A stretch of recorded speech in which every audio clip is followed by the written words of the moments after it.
بسم اللہ الرحمن الرحیم۔ برادران اسلام، ہر مسلمان سچے دل سے یہ سمجھتا ہے کہ دنیا میں خدا کی سب سے بڑی نعمت اسلام ہے۔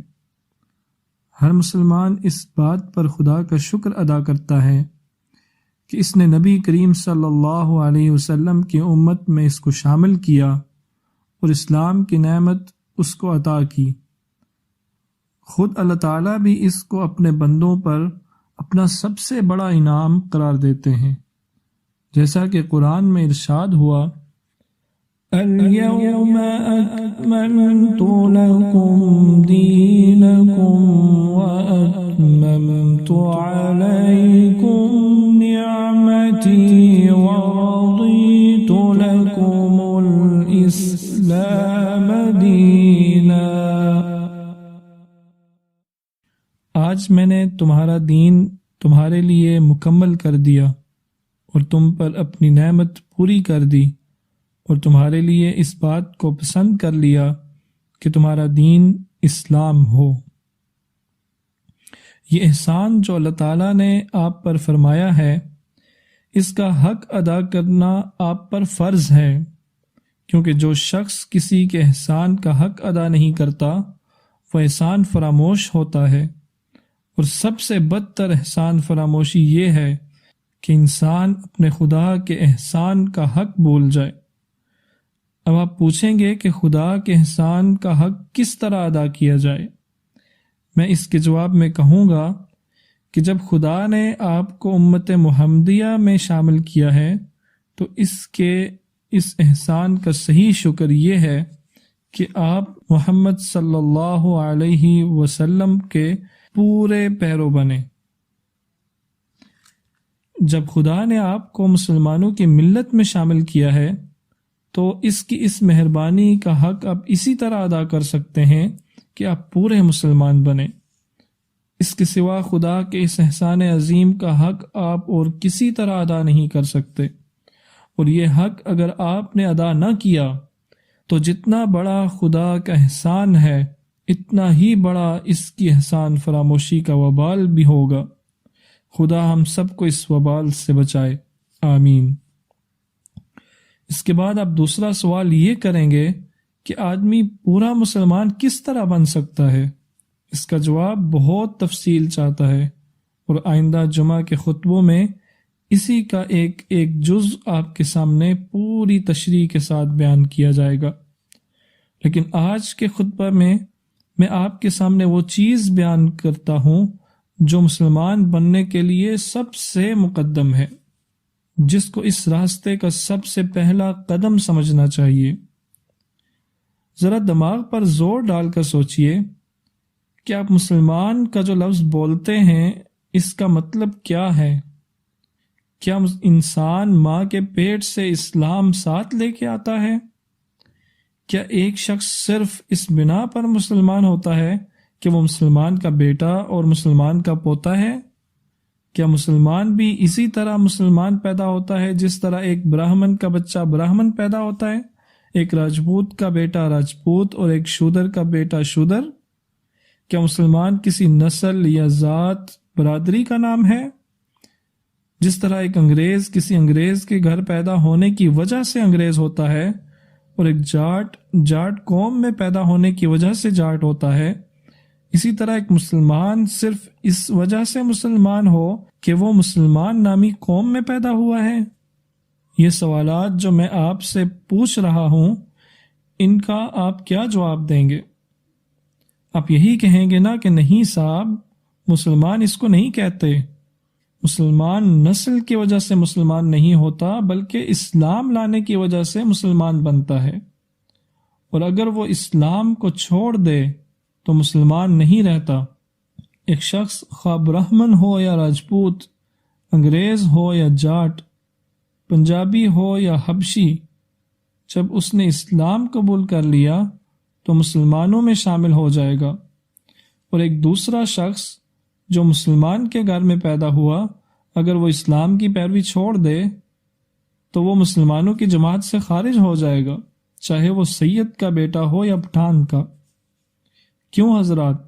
آپ میرے سوالات کا یہی جواب دیں گے نا؟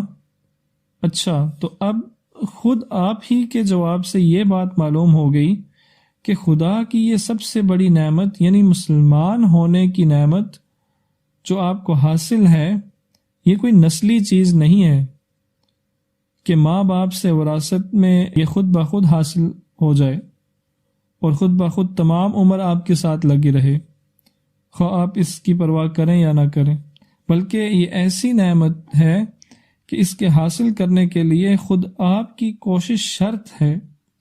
اگر آپ کوشش کر کے اسے حاصل کریں تو آپ کو مل سکتی ہے، اور اگر آپ اس کی پرواہ نہ کریں تو یہ آپ سے چھن بھی سکتی ہے، معاذ اللہ۔ اب آگے بڑھیے، آپ کہتے ہیں کہ اسلام لانے سے آدمی مسلمان بنتا ہے۔ سوال یہ ہے کہ اسلام لانے کا کیا مطلب ہے؟ کہ اسلام لانے کا یہ مطلب ہے جو آدمی بس زبان سے کہہ دے کہ میں مسلمان ہوں یا مسلمان بن گیا ہوں وہ مسلمان ہے؟ یا اسلام لانے کا یہ مطلب ہے کہ جس طرح ایک برہمن پجاری بغیر سمجھے بوجھے سنسکرت کے چند منتر پڑھتا ہے، اسی طرح ایک شخص عربی کے چند فقرے بغیر سمجھے بوجھے زبان سے ادا کر دے اور بس وہ مسلمان ہو گیا؟ اب خود بتائیے کہ اس سوال کا آپ کیا جواب دیں گے؟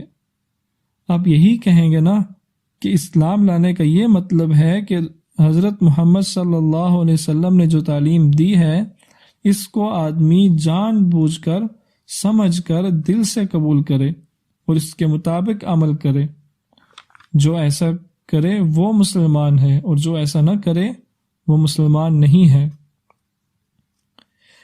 یہ جواب جو آپ دیں گے اس سے خود بخود یہ بات کھل گئی کہ اسلام پہلے علم کا نام ہے اور علم کے بعد عمل کا نام ہے۔ ایک شخص علم کے بغیر برہمن ہو سکتا ہے کیونکہ وہ برہمن پیدا ہوا ہے اور وہ برہمن ہی رہے گا۔ ایک شخص علم کے بغیر جاٹ ہو سکتا ہے کیونکہ وہ جاٹ پیدا ہوا ہے اور جاٹ ہی رہے گا، مگر ایک شخص علم کے بغیر مسلمان نہیں ہو سکتا، کیونکہ مسلمان پیدائش سے مسلمان نہیں ہوا کرتا بلکہ علم سے ہوتا ہے۔ جب تک اس کو یہ علم نہ ہو کہ حضرت محمد صلی اللہ علیہ وسلم کی تعلیم کیا ہے، وہ اس پر ایمان کیسے لا سکتا ہے اور اس کے مطابق عمل کیسے کر سکتا ہے؟ اور جب وہ جان کر اور سمجھ کر ایمان ہی نہ لایا تو مسلمان کیسے ہو سکتا ہے؟ بس معلوم ہوا کہ جہالت کے ساتھ مسلمان ہونا اور مسلمان رہنا غیر ممکن ہے۔ ہر شخص جو مسلمان کے گھر میں پیدا ہوا، جس کا نام مسلمانوں کا سا ہے، جو مسلمانوں کے سے کپڑے پہنتا ہے اور جو اپنے آپ کو مسلمان کہتا ہے، حقیقت میں وہ مسلمان نہیں ہے، بلکہ مسلمان در حقیقت صرف وہ شخص ہے جو اسلام کو جانتا ہو اور پھر جان بوجھ کر اس کو مانتا ہو۔ ایک کافر اور ایک مسلمان میں اصلی فرق نام کا نہیں ہے کہ وہ رام پرشاد ہے اور یہ عبداللہ، اس لیے وہ کافر ہے اور یہ مسلمان۔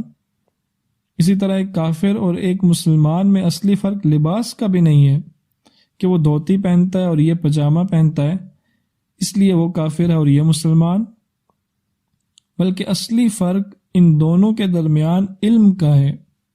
وہ کافر اس لیے ہے کہ وہ نہیں جانتا کہ خداوند عالم کا اس سے اور اس کا خداوند عالم سے کیا تعلق ہے، اور خالق کے مرضی کے مطابق دنیا میں زندگی بسر کرنے کا سیدھا راستہ کیا ہے۔ اگر یہی حال ایک مسلمان کے بچے کا بھی ہو تو بتاؤ کہ اس میں اور ایک کافر میں کس چیز کی بنا پر فرق کرتے ہو، اور کیوں یہ کہتے ہو کہ وہ کافر ہے اور یہ مسلمان؟ حضرات، یہ بات جو میں کہہ رہا ہوں اس کو ذرا کان لگا کر سنیے اور ٹھنڈے دل سے اس پر غور کیجیے۔ آپ کو خوب اچھی طرح سمجھ لینا چاہیے کہ خدا کی یہ سب سے بڑی نعمت جس پر آپ شکر اور احسان مندی کا اظہار کرتے ہیں، اس کا حاصل ہونا اور حاصل نہ ہونا دونوں باتیں علم پر موقوف ہیں۔ اگر علم نہ ہو تو یہ نعمت آدمی کو حاصل ہی نہیں ہو سکتی، اور اگر تھوڑی بہت حاصل ہو بھی جائے تو جہالت کی بنا پر ہر وقت یہ خطرہ ہے کہ یہ عظیم الشان نعمت اس کے ہاتھ سے چلی نہ جائے۔ محض نادانی کی بنا پر وہ اپنے نزدیک یہ سمجھتا رہے گا کہ میں ابھی تک مسلمان ہوں، حالانکہ در حقیقت وہ مسلمان نہ ہوگا۔